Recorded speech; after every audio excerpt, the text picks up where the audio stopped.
being on. Denny Grimes here, Mastery of Real Estate. It is Friday, what is it, May 2nd already. And what we're going to be doing, you guys, mastery level doesn't mean we have to be a master. We are working towards mastery. And it's kind of one of those things, I think mastery for me is like catching your shadow. Ever thought about that? You know, analogies. Here's another analogy.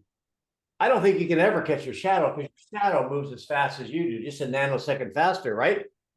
Mastery is a process and we get better all the time. Although, and as much as I've done this, I am learning. So if you are watching this on YouTube, thanks so much for being on. If you'd like to join us, there's a QR code. Just go to dennysmastery.com. It's every Friday, 1 to 2. And it's totally free.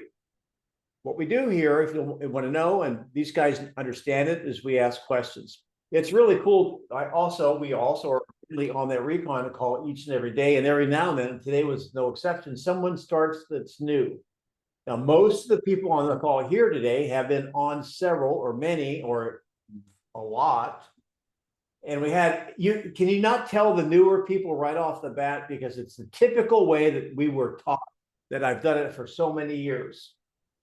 I don't want you to take for granted your progress. I trust and I hope, I can't say that as a boat coach, because hope isn't a strategy, but I just hope you guys are seeing the change in your business, the change in your confidence as you have conversations, because you're putting in the time. So I will let you know that thank you so much. I've got a group of people that want to participate in the initial beta of mastery level conversational coaching. If you have an interest in learning more about that, just email me and I'll tell you. I'm not attempting to replace your life coach, your MAPS coach, or anything like that. This is just going to be conversational, and I want to help you understand the bedrock physics of what we teach.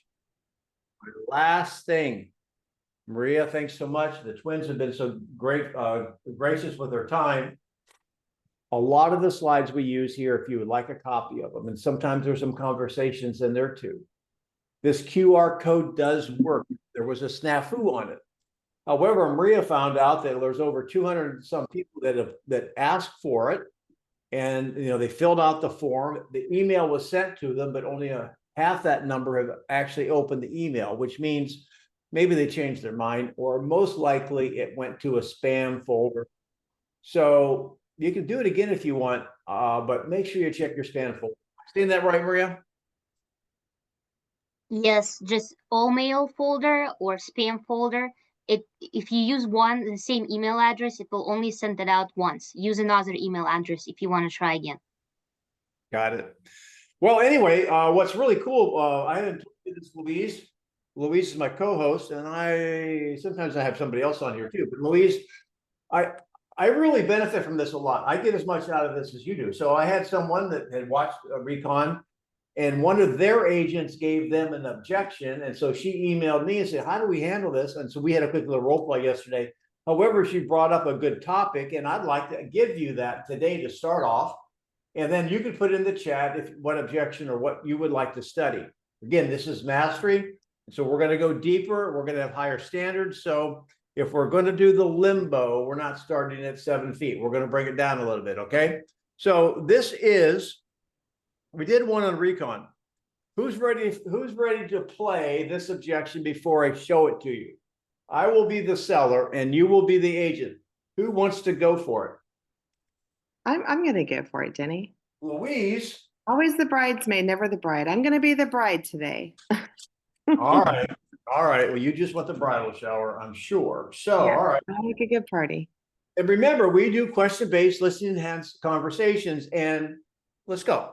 Here we go. Here's the objection. Will you discount your fee if I agree to buy my next house with you? I'm selling this one. I'm going to buy another one. Will you reduce your listing fee if I agree to buy my next house with you? I am the seller. Go. Denny, thank you for sharing that with me. Other than that question, do you have any other reasons you wouldn't move forward today? I don't think so. Okay. No.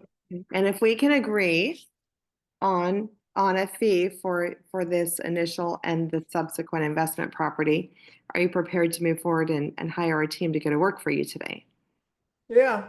Okay. All right. So then let's talk about what you were looking for. What does a discount mean to you? What does that look like to you? Well, again, your fee. And again, there's no set fee, but it really gets awkward if you're not talking percentages. So you said that you're going to do, you know, my house 4 or 5%. And that covers both agents. However, I don't know how to I don't know. I don't understand all that, but it's 5%. That's all I care about. So I think the next one, if I give you my other, I'm going to let you buy another house, same price range, and I want you to then discount this one at least 1.5 points. You want to discount the current one or the next one? This one. This one. Okay. And Denny, how would you feel if we discounted the second one after we successfully closed this one? Oh, you can do that one too. That'd be great. If I could get 1.5 points back on that, that'd be great.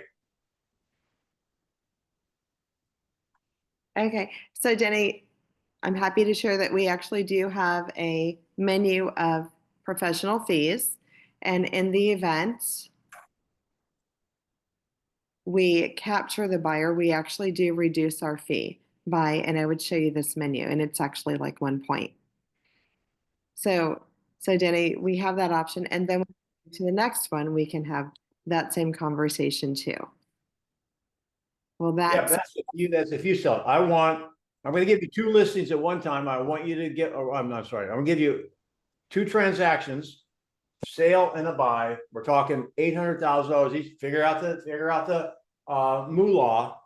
And I just want you to discount your fee on this listing, and I'm going to buy my next house with you. Okay. So Denny, we actually do have and I'm flying off of the seat of my pants here.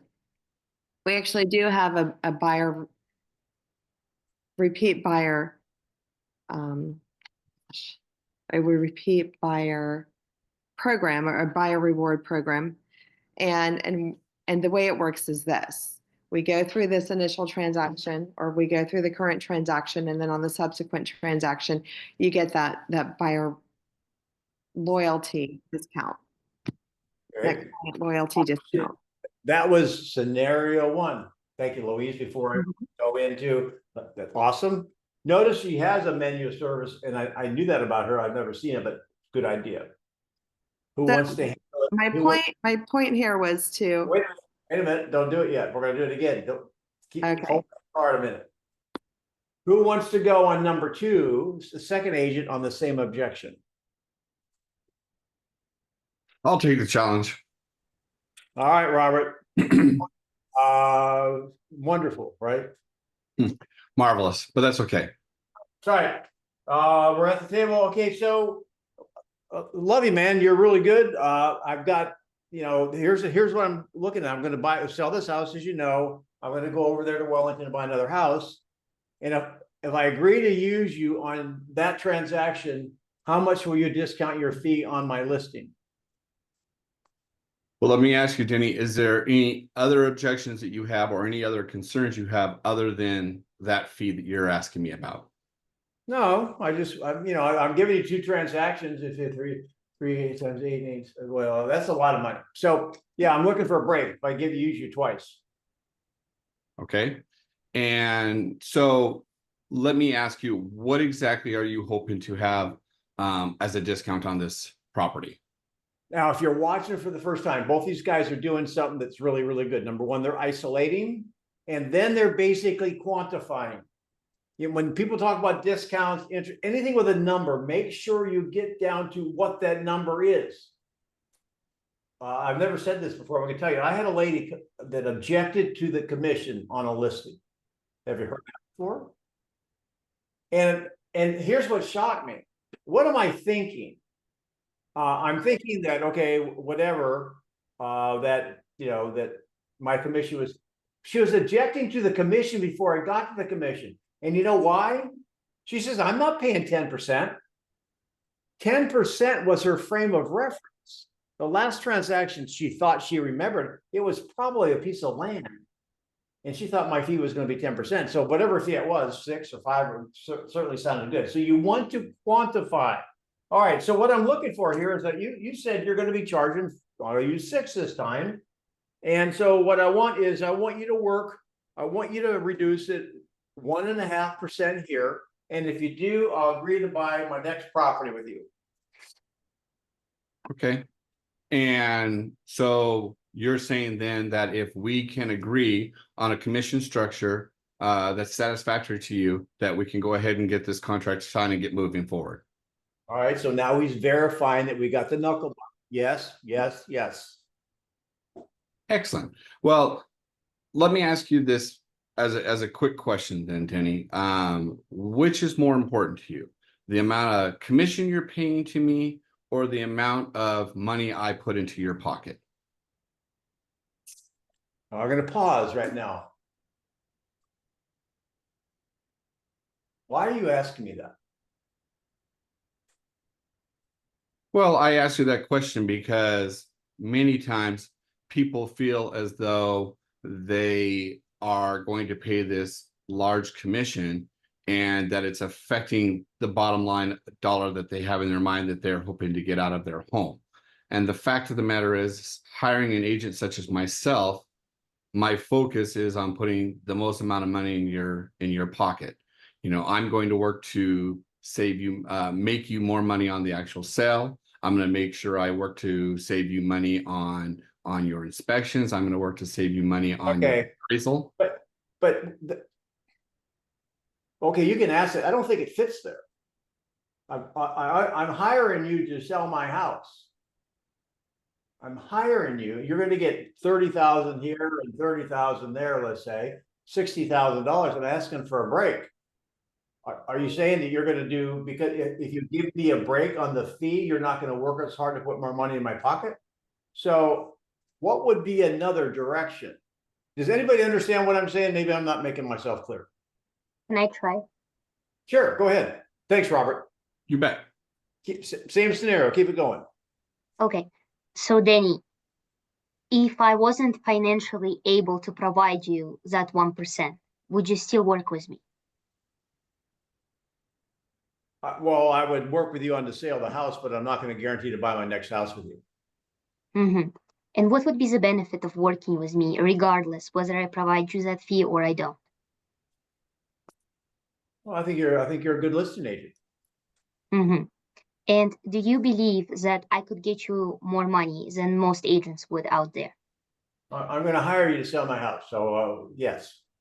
So if I get you the top dollar for this home, would there be any concerns to hire me next time? Well, when I go to sell my next house, I'll talk to you. Sounds good. You're missing, I'm going to be buying a house. And oh, by the way, most likely I'm going to buy over there in the Wellington community, and that's the DR Horton, and they're paying 5%. So I want a discount. Who's next? Can I try? Jose, is that you? Yes. Denny, what do you do for a living? I'm a podiatrist. Okay, do you have any repeat clients in your practice? Well, I have clients that come in with 2 feet. You mean that? Yeah, do they come more than one time? Sometimes. Do you give them a discount on the right foot instead of the left foot? Well, no, but I'm not making $45,000 on the visit either, Why not? because Medicare won't reimburse me. Okay, if they would you give them a discount? I thought if they needed it, I might, yeah. Okay, so what's important about that 1% when you buy your next home, Denny? All right, so you're resisting. One more. Anybody else? There is a lesson here. Louise might have been on that trail. That's why I didn't want her to speak. But one more. Let me just forget the role play a minute. How many here would give, and there's no wrong answer here. I'm not dictating your style. How many people here, if I'm going to go, hey, look, I'm going to use you to list. I guarantee I'll use you to buy. How many people would then basically give me a break on the listing? Anybody? Be honest. I've done it. I think it would depend upon, in my scenario, it would depend upon what their next purchase is looking to be. I mean, if they were going to buy a much less valued house, then I'm potentially Sure, doubling like, the money. if I'm going from 800,000 to a double wide, you may not do that, but I've already said I'm gonna go into the same price range. All right, so fair, Robert. Yeah. Anybody, If that was the case, if they were going the same price range, I probably would offer the discount. you know, I don't. Yes, I think it's really important in our business to be consistent, right? So establish, my suggestion is to establish something and be consistent with person A all the way to Z. And with our team, what we do is if there is the loyalty discount, right? And we establish what's fair and reasonable with that, but we get the full price, or a price that we all agree is fair and reasonable. A fee that we agree is fair and reasonable with the first one, because you're not guaranteed the second one.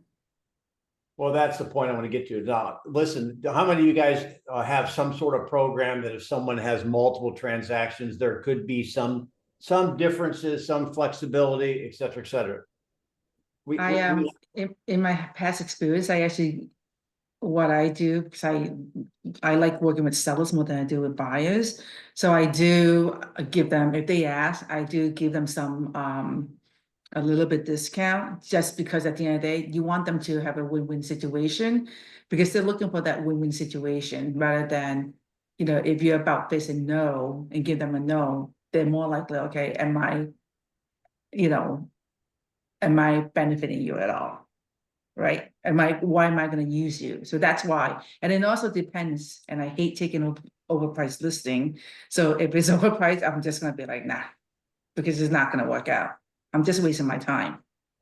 Well, first of all, I like the fact that you didn't just cave on it. You defending your value. Defending your value. If you push back a little bit, for example, and they get a little bit perturbed by that, your fallback is, well, wait a minute, you've agreed to hire me. And Maria, I thought you were going down this road that you asked the question, like, you know what, you're hiring me because you thought I could do the best for you to get you the highest price. And the next question I thought you were going to ask that you didn't. Well, do you think I could use those same negotiating skills when you purchase a home? So if your potential seller gets upset with you because you hold firm, say, well, isn't that the type of agent you want when someone's trying to buy your house, that I stand up for your value? That's good that you're doing that. But here's the point I want you to remember. If you're going to do it, no judgment, I have done it in the past. Here's what I'd recommend you do. And this is as simple as it comes. I'd say, Louise, okay, I tell you what we're going to do is I'll give you 1% off. Is that fair? I like that. But it's going to be off the house you buy, not the house you sell. Because how many times have people promised they're going to buy another property and they never do? Isn't that worth a V8 moment? I'm not saying you have to cave, but if you're going to cave on the other one. All right, I got another one. I got 3 of these, I think, maybe 4. Who's ready for number 2? New face, please. Oh, Jesse K. I'll go. Jesse, you ready? I am. What do I have here? All right, here we go. You're at the table. Jesse, will you go ahead? Would you be willing to discount the fee if you sell it yourself? Go. So Denny, if I sell it myself, you're asking if I will discount the fee. Yeah, if you get both ends of it, will you sell it Okay. yourself? Maybe Okay. discount. Sure. Anything, if we can, is there anything else besides the discount if I do dual agency? Is there any other reason you wouldn't work with me today? Good estimation. No, we're ready to go. Okay. So if we can agree upon some kind of dual agency commission, am I your guy? Yeah. Okay. Well, what in your mind is fair in terms of if I represent you and the buyer for a commission or professional fee? Well, okay. So if you sell it yourself, rather than it be, I'll use a different number each time. 7. Forget about the buyer's agent. I'm just going to list agent. If it's going to be 3.5, I want you to basically sell it for 2. I mean, you get 2 on my side, then you get the buyer side. So that would be a 1.5. Okay.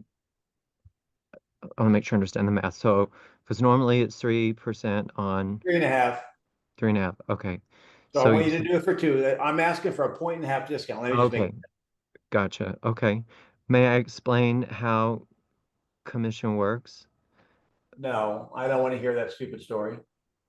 Okay. I'm gonna pause. I am gonna pause.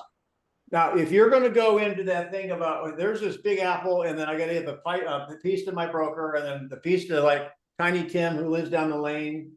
No, I don't think sellers care. Then there's this other one. Who's seen the other one where you're taking a piece of paper and you're ripping it up, and this I is do the all dollar I bill. get. Yep. Listen, this is just me. I don't think that moves anybody. Pretty weak. Because it's coming from you. You're talking about you. Talk about me. Gotcha. Okay. So, Denny, would you say that an agent that has excellent negotiation skills is a quality that you're looking for in an agent? What negotiation skills? The ability, when a transaction, may I share with you the 3 main parts of a transaction that require negotiating? Yeah, quickly. Yep. Price, inspection, and terms. So I'm just curious, if I give away part of my commission today, what are you going to think of my skills to negotiate on your behalf when I'm up against another professional negotiator on any one of those aspects of a transaction? Well, I think I'll think you're customer centric and you're a good business person because you're going to get both sides of the transaction. Oh, yes, yes. So I would think you would, cut me a break. Okay, so here's my menu of services in that situation. I offer 4%. Say that again. In this situation, I offer 4%. What's that mean? For both sides, to do both sides. Normally it's 6 apples and to represent. Okay, so you'll do both sides for 4%. Yes. So, all Thank you. right. That's Right now, one. doesn't he only ask for 1.5 point discount? Yeah, this guy's the one I'm using for negotiations, baby. Let me tell you that. No, I'm kidding you. That's okay. All right, 4%, you got it. No judgment. All right, who wants to go again? A new face. I have heard this. I wish I had extra hair on my head for every time I heard this. I'd look like Brad Pitt.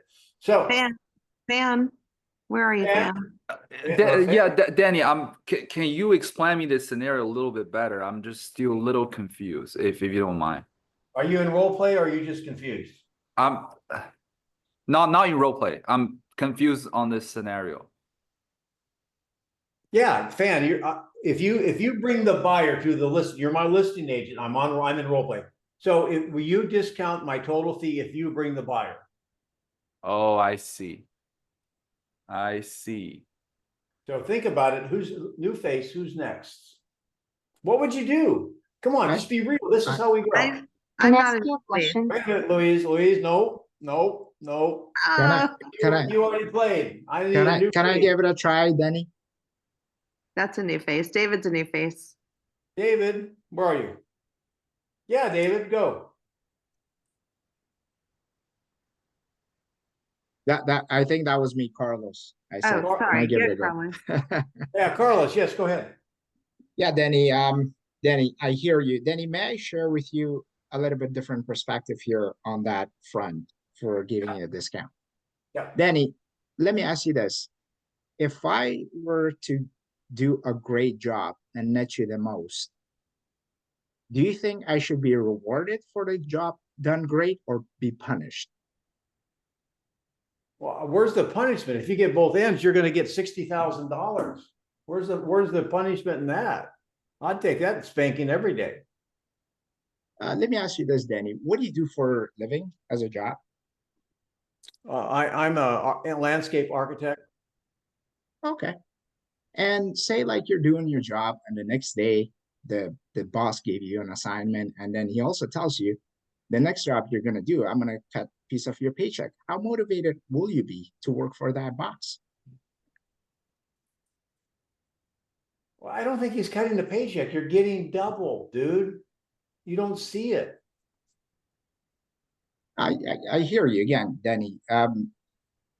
Say like when you do the work that you do for your company that you work for, and you're doing a job every day, and then the next day your boss comes in and tells you, you know what, Denny, I'm just gonna cut your small percentage of your paycheck because we have already given you 2-3 job sites.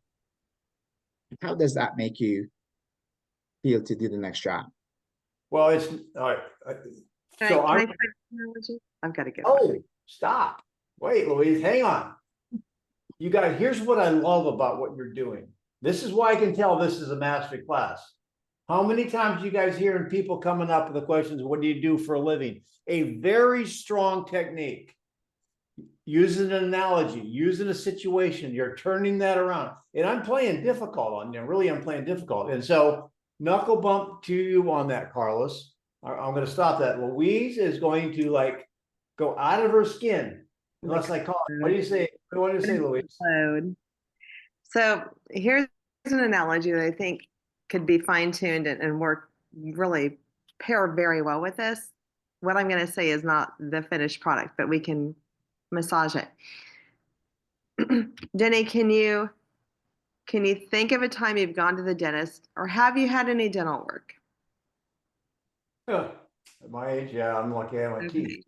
Okay. If you're like most people who have had dental work, the dentist has given you a time associated with the procedure. Let's say a root canal, right? Yeah.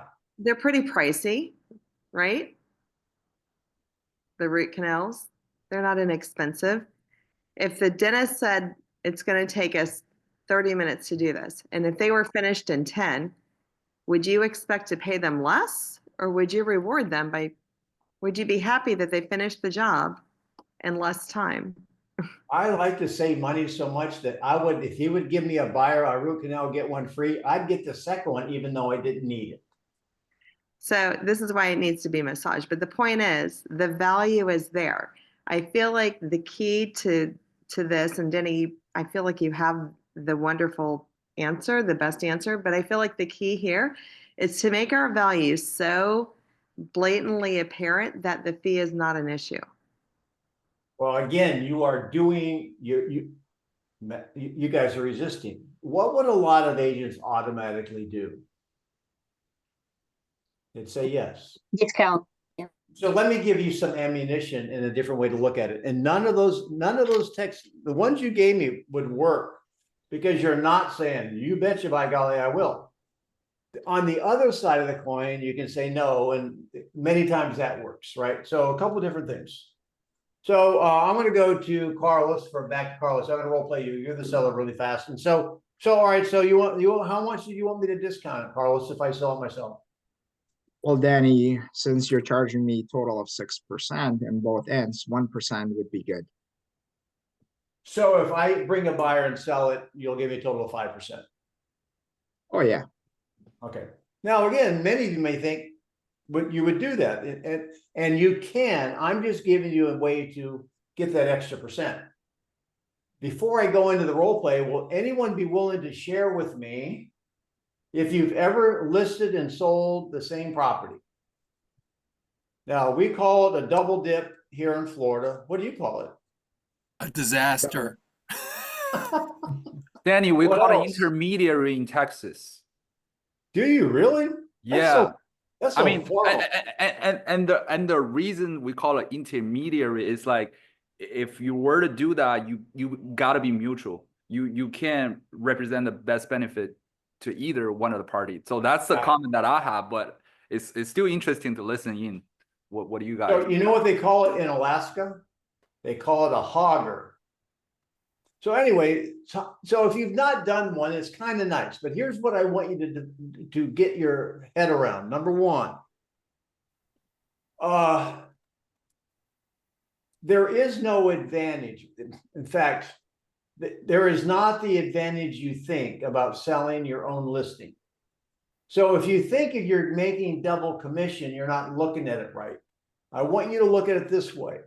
And so that you can have a conversation with the seller, and this isn't quite what you were doing, Jess, as far as how a commission works, but if your listing is going to sell anyway, which it should, and the buyer that might buy that listing doesn't buy that home, is going to buy a listing anyway, it is a financial push. Are you following me on that?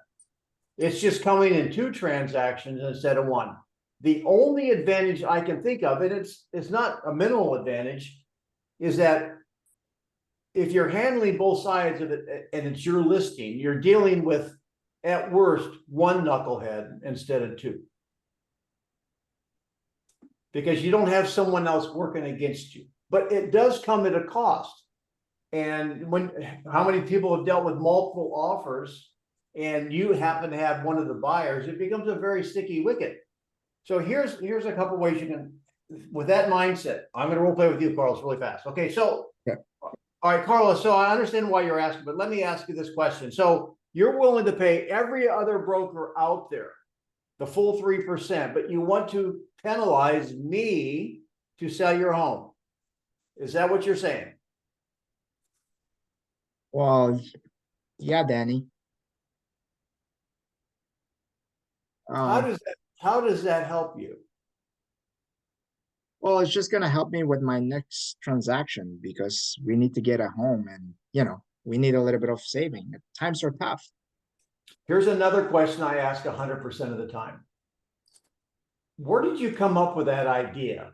Someone said it. It might have been one of the agents they interviewed or what may have happened in the past. Where did you come up with that idea?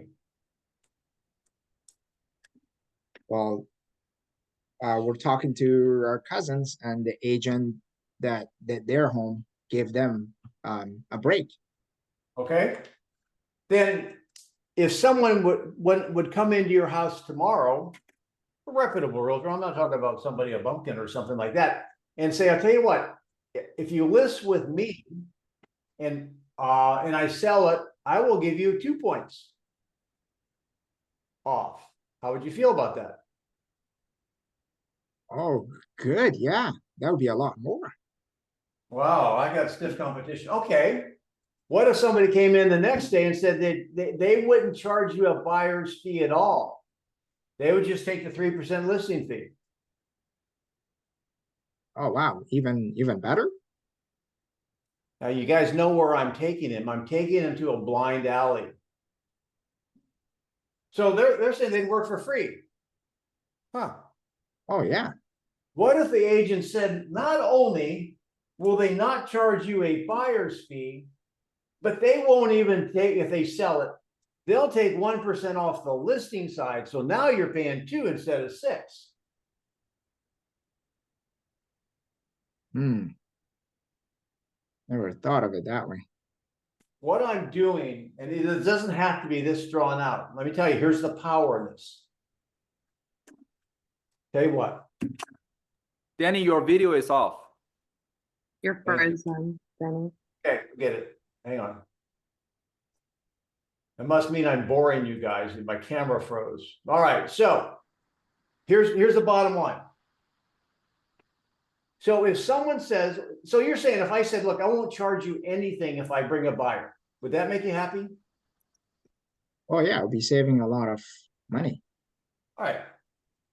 So let me ask you, what's the probability I'm even going to show your home?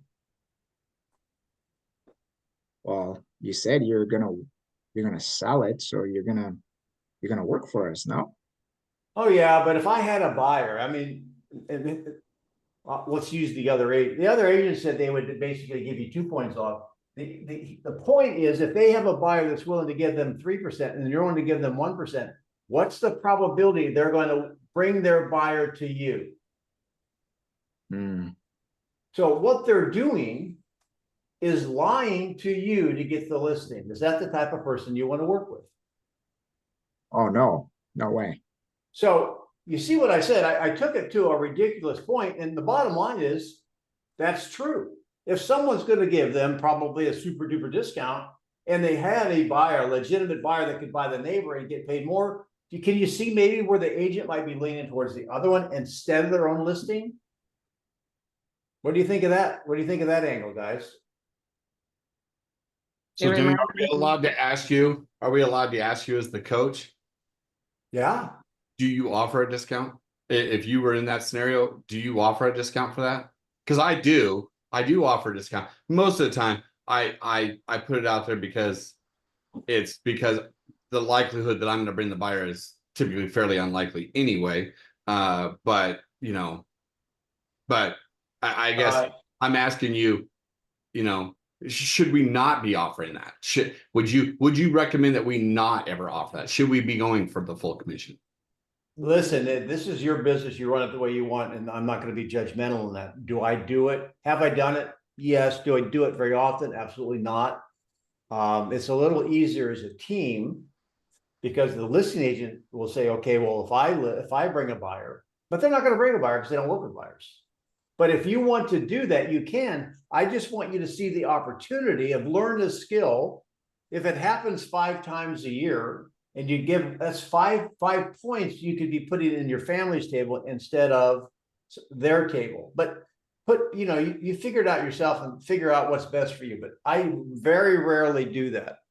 In fact, for me, if I want to keep moving forward. I have just fast a seller here that I'm helping out right now in our area, blah, blah, blah. She has like $200,000 in equity, and and she's complaining, sellers complain. They bought it way down here, sold it way up here, and they're only like, I think they were $7,000 off, and they wanted me to kick in $5,000. I have no sympathy for that. None. She's making $200,000 now. Sometimes I've had single moms or dads or people in a pickle that I've helped without them asking me. You probably done the same thing. Anyway, next one. Here we go. I got one more. Actually, Denny, before you hop onto the next topic, is there a better way, instead of beating around, you know me, I'm very short, cut and dry. Is there a way to get to the point without beating around the bush or going in circles? Yes. No, I can't make it shorter than that. Do you want a longer, not a beat around the bush thing? Well, more so direct and to the point, not to the point where you're being not cooperating with the seller, because like you say, yeah, I'll offer you the discount if you were to on the second property, on the second transaction. Yeah, I'll give you. Yeah, okay. Well, are we still on this one? Yeah, I'll offer you a discount on the second transaction when this one is complete. Right. But on this one, let's say there's no second transaction. I would say, I'm just, the shortest path, in my opinion, is, so you're willing to pay every other agent on the planet more than me. And I know your home the best and have your interest. I have your interest in mind. And so you want to penalize me? That generally helps them look at it a little bit different. I don't know the faster way. I like that, actually. I like the fact that you are putting a situation that you tell the seller you're giving other agent a full commission, and I'm working hard to get your property marketed. So yeah, I'm out there knocking on doors and calling people to sell your house. These people may, whatever. Yes, that'll generally work. Last one. Here we go. You want the easy one or the hard one? I'll give you this is good, not this one. I've got a hard one. This came up in an email. Very interesting. And I think this is masterclass. New face. Who wants it? I know we just wanted to do it. No, I'm good. I'm good. Can I try? All right. Yeah. No, you came in late. You have to do burpees. All right, here we go. Why? I've got 2 homes to list. One 600,000, one's 1.5 million, and you're charging me 5% on both of them. I'm using that no set fee. My question as the seller, Polina, why are you charging me the same percentage for my listing at 650? And my other listing is 1.5. It seems like it's the same. I mean, one is a whole lot more expensive than the other. It seems like they should be different. Mm-hmm. Well, Denny, can I ask you a question? Yeah. Do you think it takes more effort to sell a luxury listing in a higher price range rather than a listing in a lower price range? What do you think? Well, it's a good question, but I don't know why. I mean, you put it in MLS, you got the same marketing, blah, blah, blah. I mean, the sign kind of goes in the same way. What's harder about it? Do you think there is a bigger pool of buyers in a lower price range rather than in a higher price range? That could be. Mm-hmm. So do you think it could be possible that it is harder to sell a more expensive listing rather than a less expensive listing? You know what? You're absolutely right. You're absolutely right. I'll pay 5% on the 1.5, but I want to pay 3% on the 600, seeing as how it's that easy to sell. Well, here's what I'm Hang thinking. on. Hang on a minute. She walked right into that hole. Y'all see the hole she walked into. All right, Polino. Let's see if you can get out of it. Well, but there's other issues that can come up when you are dealing with a lower price range listing. What if you receive multiple offers because there's more buyers on that listing? Do you know how do you want a realtor by your side who can negotiate on your behalf and help you and advise you throughout the transaction? Yeah, I mean, I think that's what you do anyway. Which house is going to get multiple offers? Well, the one that has, I guess, the one that has more pool of buyers, correct? Well, stop a minute. Is that statement true? Out of role play for anyone? No. Why is it not this? I understand the statement, but I just want you guys to pick up on things if it's true or not. Why is it not true? Well, we never really know. If the 1.5 million is a really hot property, you might have multiple buyers for that, even though it's higher price. What creates a pool of buyers? Positioning. Be more specific. The value, the relationship between the marketing price and what the property is so advantageous to a buyer, they're going to act. So now you're exactly right. You picked up on that. Nice job. So just because this is mastery, I want you guys to understand that multiple offers, and it has to do with positioning relative to market value. So the $1.5 million house, true, at full market value in our marketplace probably has less buyer pool than 600. But if the $1.5 million house had a market value of 2.5 million, does the pool buyer smaller or larger? So I'm not saying you can't use that. I'm just saying I want you to know the difference. Multiple offers only happens when you're offering $100 bill for less than 100.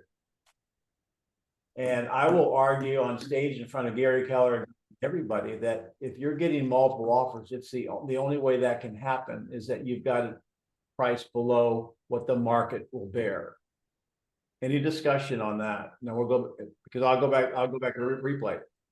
People, there's agents out there that I totally respect that believe their marketing program will sell a property for more than market value or more than another agent can sell it for. If that is true, and to a point it is true, why would an agent be able to sell a home higher than another agent? Why would that be? They do more property preparation, perhaps, in the present.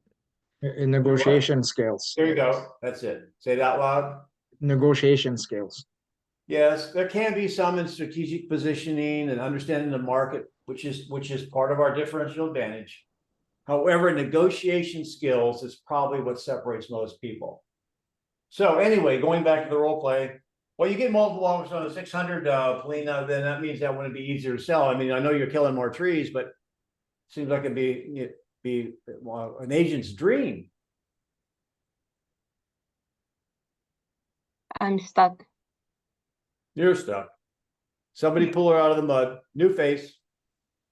Scott, you ready? Joseph, you ready? Christina, Susan, Beverly, Mercedes. Can you say something aligned that is not industry standard, but allude to industry standard that people are not going to? No matter, is their paycheck. I don't know. Can we use some line like that? I don't know. I don't know if I fully understand you, but when this was presented to me, here's the trap, and this is why I think this is kind of a Rubik's Cube question. It can mean a lot of different things. And so the agent that brought it to me was actually a team leader for the agent that had it. So I'm talking to the person that didn't have the conversation, but somebody who had the conversation. You gotta follow that, okay? So my first question is, okay, on role play,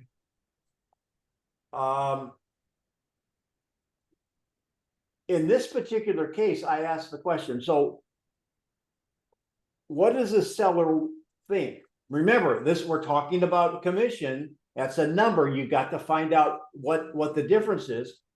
And this is what they said. The seller thought they should charge less on the smaller one and more on the more expensive one, which is totally backwards from what I anticipated. Now, you asked me a minute ago, Robert, on our, we have like Louise has kind of a menu. We have a menu and we have a little sliding scale. If you get up in the price range, there's somewhat of a sliding scale. I mean, that's not unusual, is it? But in this particular case, the seller thought that they should charge more on the lower one. So that goes back to the power of clarity. Here's one of the things that let's just assume it's the other way, that the seller thinks you should charge less on the more expensive property. Can you think of an analogy you could use to help them to demonstrate why that wouldn't be the case? Are you expecting a different result? No. So why does the percentage be different? Well, you're going to get this pile of money. You should basically, I mean, I should get a discount because it's more money. So should I put a third of a less effort into selling your more expensive property than your less expensive property? So are you saying that you would do that? Because if you say that to me, that you will be less, that would be like you being a player, say, coach, unless you play me more, I'm not going to give 100%. I won't play you. Well, you're saying to me that you're willing to pay me less than what you would another broker to sell your other property. So tell me what the difference is. You're going to make more money. Forget the percentage. You're going to make more real money on my 1.2. You're going to make double than you do the 600. Now your advertising, your marketing is probably the same. So why? Help me understand. Why are you making double? Denny, you ever been to a dealer shop, a Kia dealer shop? What kind of shop? A Kia, Hyundai car dealer No. shop? No. Have you ever been to a Bugatti or Lamborghini dealer shop? No. Which one do you think requires more effort and negotiation skill to step into that kind of situation to get a good deal? It's interesting. He asked me if I've ever been there, and I answered no twice, which is okay. It can happen. But he didn't get thrown off. He went is he going to run this analogy up the flagpole anyway? Hey, Here's what I think. Here's what I really think. You asked the question. I think people that can afford a Bugatti or a Lamborghini know the price is a price, because I have a wife, and if we ever had a child, she would have, and a girl, she would have named it Chanel. I should have run at that point. And there is no discount on Chanel. So when they walk in that showroom, they know that's the price. I think that's an easier sale. Now, there's an example of how if you're going to go down a road, it might backfire on you. How are you going to dig out of that, Carlos? And am I not being right about Chanel, you guys? Right. Hey, Denny, I mean, isn't this more about value than effort, right? The consequences of a mistake in negotiation for a $1.5 million are a whole lot more severe than it's 650,000. Bingo. But now how do you, other than tell me that, how can you say it in an analogy? There's a lot of them. Okay. I think Carlos was on the right track. Danny, can you look at the question I put in chart? Or do you think the buyer pool for both property would be the same? No. And why they're different? Well, obviously, I mean, a Bugatti, there's probably more Chevys out there than Bugattis. Well, I'm not even saying it right. I have an analogy. All right, what is it? Robert knows this one because we heard it on another platform. Denny, do you drink coffee? Yeah. Okay. Are you aware that you can buy coffee for 99 cents at most gas stations? That's a lie. I go to 7-Eleven and a large is $2.50. Okay, so $2.50. Yeah, there's always a line at Starbucks. Why is that? Well, the Juan Belt is coffee beans probably, and there's probably supporting homeless people, who knows? And you get a fancy environment and a Wi-Fi environment. There's one analogy, and the other one would just be with airlines. And It's got that analogy is a different, same as Carlos. It's a different differentiation of price ranges, but it doesn't tie it together. Rick, you were on a good track. How about this one? I'll give you an idea. So let me ask you, Rick, if you had art or an art collector and you have a painting in your movie, and one of your prized possessions is a dog playing pool, which are pretty nice, and you also have a Monet. They both weigh the same. What cost you more to move the Monet? For sure, the Monet, Why? because it's so much more valuable, right? You were on the right track, and a mistake can be costly. Yeah. If you're an orthopedic surgeon and you're working in the regular, hospital, children's hospital, versus an orthopedic surgeon that is taking care of world-class athletes, you think they charge the same. It's the same knee operation. They think they charge the same. You see where I'm going, you guys? Have that in your arsenal. I'll stop. I've been talking the whole time because these things came up today and I thought it would be a little bit of a different class. So forgive me if I've not let you get your role play in. Did you hear anything that was worthwhile? I think it's great. Danny, could you use this analogy? So you know how a dentist, they would charge more to do an implant because there's a higher risk, but they charge less for a cavity because there's a lower risk. Well, I don't quite get it, and I freak out when you say dentist. So, Yeah. but yes, you can do that. I mean, you find something that makes sense. And there's others, okay? I mean, so what did you hear in that little? We were about 50 minutes working on 3 different types of objections. I had a 4th one, but what did you hear that you learned that was worthwhile? You gotta come from a place of value. Okay. You got to make No, it about them, like the dollar bills is about me, and analogies are they simplify the understanding of the experience. Okay. Can I So- piggyback on Maria's dental analogy? Is you can use 2 different surgeries, like if you're doing a hammer toe surgery as opposed to brain surgery or open heart. I mean, sorry if I'm breaking up. My connection's really bad. No, we can hear you. Good. We hear you. Okay. Yes, now again, I guess I'm thinking, but notice that I'm saying, I'm keeping the surgeries the same. I'm keeping moving the paintings the same. If you change it to brain surgery versus, I got a wart on my knuckle, there's kind of a different type, a different category there. Does that make sense, Beverly? Yeah, but I was trying to, yeah, Will you Okay. repeat the art analogy again, please? yeah.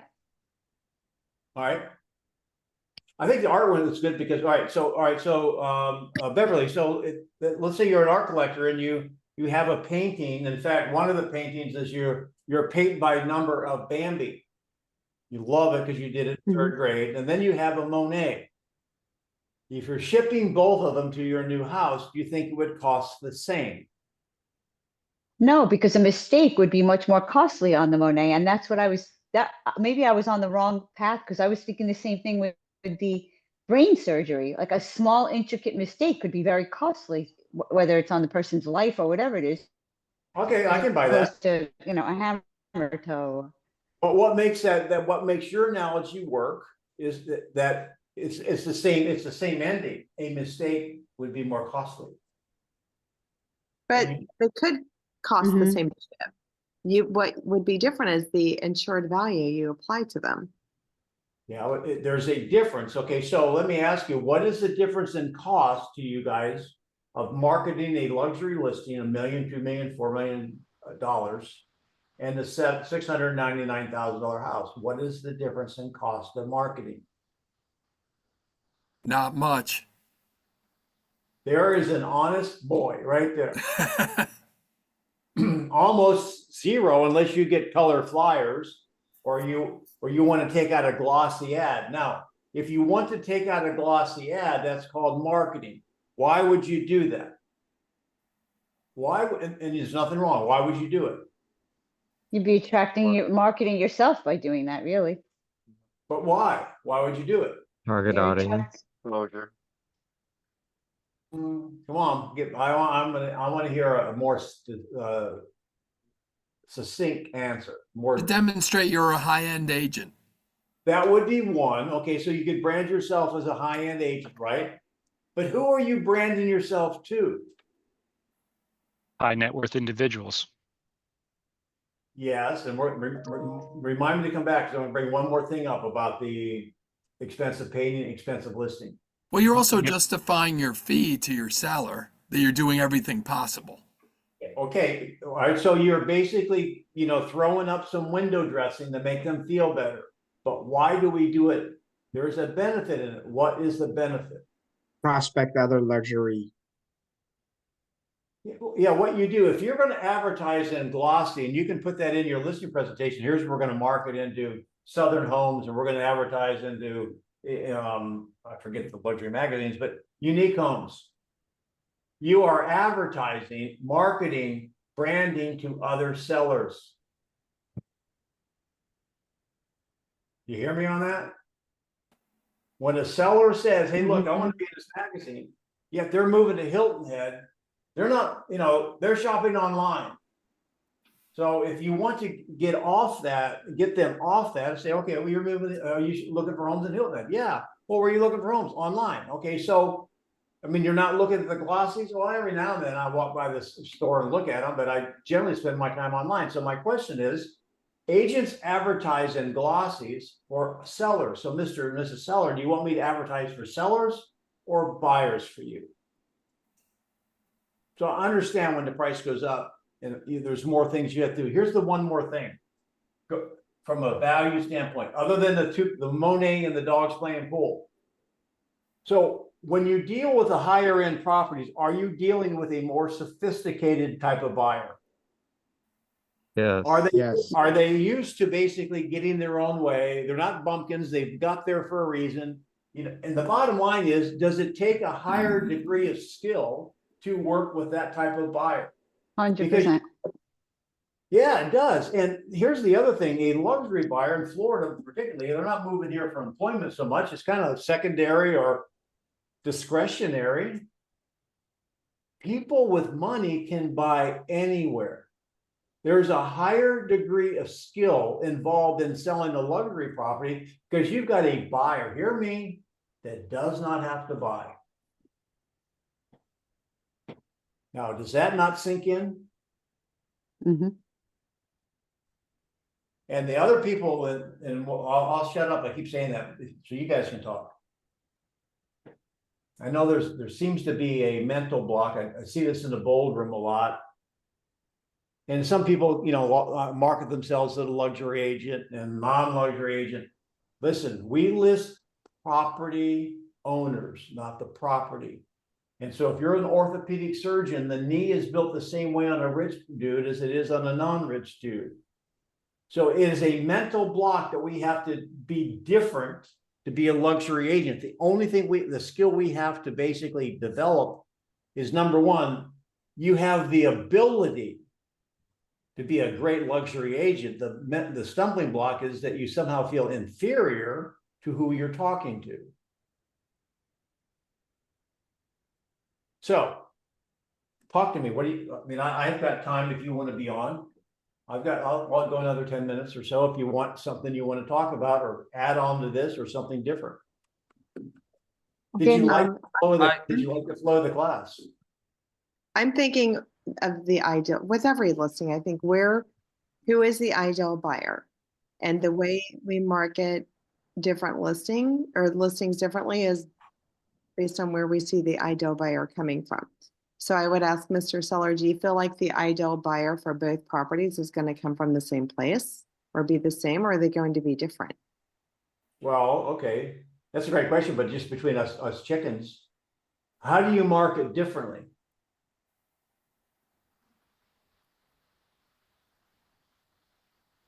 Not a lot. I mean, it's all about positioning. Oh, no, Louise says she actually markets. How do you market differently? I would happily talk to you about that offline. I wouldn't want to talk about it online. Oh, you want to talk about it online, right? Oh, she's got a secret. All right. So what else? Denny, follow-up objection. You're saying, yeah, I mean, I'm dealing with different kind of buyer, and those luxury buyer have a different mindset, a skill set. Like, talk about like how often did you deal with those buyer before, the luxury buyer?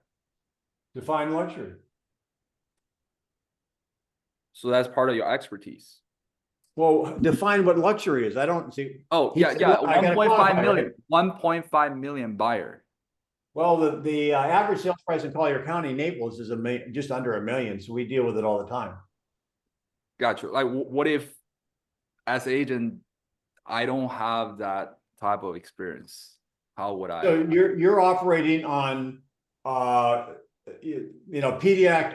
You're operating on needs of people that are middle class. You're not operating on needs that are upper class. What's the difference? What is the difference? There's people, I think Susan, well, I guess I don't even, what's considered luxury in your area, Susan? Anything over 1.5, 2, and then you get into a super luxury at like 7. Right. So seven would be more luxury for her. I mean, an agent can't survive in California and not sell $1 million homes. So, Fan, you're asking the question. I mean, I don't know if I'm answering it, but ask the question again. And these guys might have an answer for it because maybe they're people that specialize in luxury. Yeah, my question is, what if I don't have experience gaining those luxury buyer? What I mean by luxury buyer is those buyers that tend to buy 1.5 million and above in my toolbox. So all right, I'll let you pipe in, but here's the first thing that came to my mind. So are you doing non-luxury homes? I want to do both, but what if I don't have the experience yet? That's what I'm but when you start, you don't have experience in either. How do you get experience in non-luxury when you don't have experience? I see your point. I see. So, Fan, I think this is really a mindset. This truly is a mindset, right? But I could understand that, yes, I could totally understand where you're coming from. There are buyers or sellers that are super high end, like luxury market, and the one there isn't, like, for me, the non-luxury would be anything below a $700,000 property. You would talk about like certain part of LA, like Compton and Wilmington and stuff like that. And then you go into super luxury, where you get homes at like 3 million and so on. These folks tend to have a much higher education, for example, mostly attorneys, doctors, and then their level of conversation is different. So I think back to what Denny was saying, you do need that kind of skill sets that's going to help you talk to them. Yes, and I go back. You guys, I'm lost in the days of Andy Griffith and Petticoat Junction, and nobody here knows what that is, I'm sure. But I remember being in school, and I remember seeing movies like this. They have a lot of movies like this. That a guy will look across the room at a girl at the prom or the dance. There's no way she'll go out with it. She's out of my league. And then you find some dude that like, dude, I mean, that guy's like nothing. And he's got the girl. What happened? Susan's right. It's up here. We look at luxury listings. They're not going to do business with me. And guess what happens? No, they don't do business with you. It's the relationship. So we have to get through. We have to get through that. And you might have, it's no different than brand new in real estate. You may have to sacrifice a little bit, buy some business, if you know what I mean. But once you do a couple of transactions, you gain the confidence, and now I get the pretty girl, the homecoming queen, to go out with me. I'm better at asking the next homecoming queen. Although when I asked my wife, this was before you got online, to marry me or to go out with me, she said, they don't even like you. So I do believe in follow-up. Hey, Denny, Yeah. I realize we're running out of time, but can we go back to that 650 versus 1.5 million and try something on you? Yeah, go ahead. Okay. So Denny, listen, if you hired a financial advisor with the skills to return you 10% on your money at $100,000, would you feel comfortable paying them 1%? Okay. Good. Okay. Yeah, we're right, because you're getting $10,000 and paying them 1, right? Yep. So similarly, if you have $1 million to invest, and that's saying you hire a guy with the skills to get 10%, would you be comfortable paying him 1%? Or would you want to decrease that commission? Well, I think if I'm not mistaken, a lot of those investment firms have a sliding scale. So the more you're investing, the commission goes down. But yeah, be that as it may, it might be a few tenths of a percent. But I mean, would you pay someone $10,000 to make you $100,000? Oh yeah, sure. Right. So similarly, the stakes are similar in a $650,000 house versus 1.5 million. Do you see that? I do. I think that analogy works. Yeah. Okay. I probably have to tighten it up, but I think that's right. But I think it works. Okay. The bottom line is when we start, you should practice these a little bit like you are there, Rick. And yeah, I have one more scenario. Yeah, Danny, sorry. The other day, Rick brought up the point, a different perspective, that for a seller, did you know we sell your home 3 times? Yes. Can you go a little bit deeper on that? I remember you mentioned that on that perspective. So I think we were in a listing interview, correct? Correct me if I'm wrong. And this is one of our competitive advantages. We're talking about negotiation. Never forget that. That, in my opinion, market knowledge and negotiation is probably the two equal reasons sellers should hire us. And so there's points of negotiation, and I have to think of them in order. Number one, if you want to write them down. Number one, if you're talking to a potential listing, is initial positioning. Does it take some strategy? Does it take some knowledge to position it correctly? I mean, we don't use dartboards. So that's one.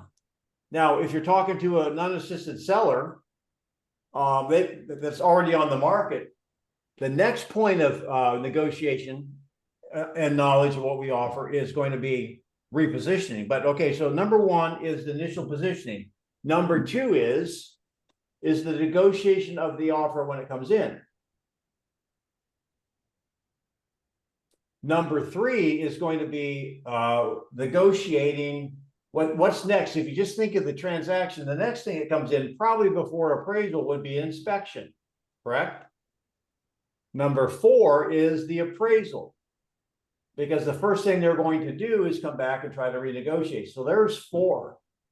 And we use those four things, points of negotiation, to what we use the analogy, slice the turkey, so you can defend the fact with all validity that a great listing agent is free. Every one of those points of negotiation could potentially cost a seller 0.5% or 1%. And so therefore, if our fee is 2 or 1 or 3 or 4 or whatever, I mean, basically you are putting more money in your pocket. So that's, I think, what Rick meant. Does that help you, Carlos? Yeah, absolutely. Thanks so much, Denny. Yeah, and so Denny, the point there was, I think I said something like, can you see me being able to make up that 1% or whatever? You just said it much more cleanly, which is, I'm free as a listing agent, right? It's the same point, right? I think that's what you objected to on Wednesday. The last concept, thanks, Rick, you're right. The last concept I'll leave you with, and I didn't do the fourth one. And I don't know if I'm not going to do it, but I just want you to understand, you all know what economies of scale is. Mhm. It's this one here. This is the one we didn't cover. Will you agree to list your reduce your fee if I list another home with you? Economies of scale is, for example, if you are DR Horton or Lennar and you're a builder and you're doing a lot of homes, you want me to build cabinets for the Sequoia model.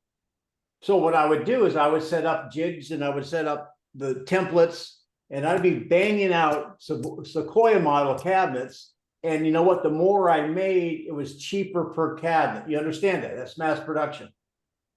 However, if I'm a custom cabinet maker and you have this model and that model, it's all different. And so what I want you to understand, they could have 2 or 3 or 4 properties and list, hey, give me a great deal to list, these 3 homes. Be careful, because you're building a custom set of cabinets on each home. There's no economies of scale on that. Now I've got a buddy, you all understand that, right? I've got a buddy that one of these Blackstones, it's not Blackstone, but it's a company like Blackstone that owns all these all over the country.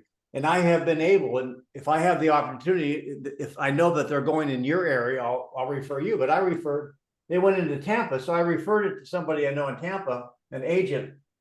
And this guy's getting 40 or 50 listings a month from them all over the country. And 40 and 50 a month are just in Phoenix, but they have thousands of homes. Now, if somebody's got that kind of mass production, I could understand why you might want to work some sort of blue light special. Anyway, I just want you to understand the concept. Listing 2 homes is double the work. All right, I am done talking. Somebody share an aha, let me feel good. Let's do this This was one a again. master class today. Say it again. This was a master class today, for sure. Susan got after me saying, hey, come on, let's go. Let's make us think. Said, I okay, actually like the economy of scale example. I also like the where you have the multiple offer. I'm sorry, analogy. I Thank like you, Susan. that. Thank Yeah. you. Bye, Louise. All right, well, you guys have a great week. Thank you for being on. And if you have some interest in learning more about this, I mean, I don't know how much interest there's going to be. the way it's gonna kind of roll is I'm gonna put 4 people together for a month at a time, no long contracts. This is beta. And it's like $50 a week for an agent. So it's $200 a month for 4 calls. And if you have an interest in getting involved in it, I've already got, like a lot of you guys already, I have 10 or 12 people already, but if you have not sent me a note, let me know and we'll see how this goes. And I would like to be able to have a smaller group to drill down. Actually, Susan, you're the one that gave me this idea about a month or 2 ago. So if I can help you with that, let me know, and have an awesome weekend. Thanks for being here.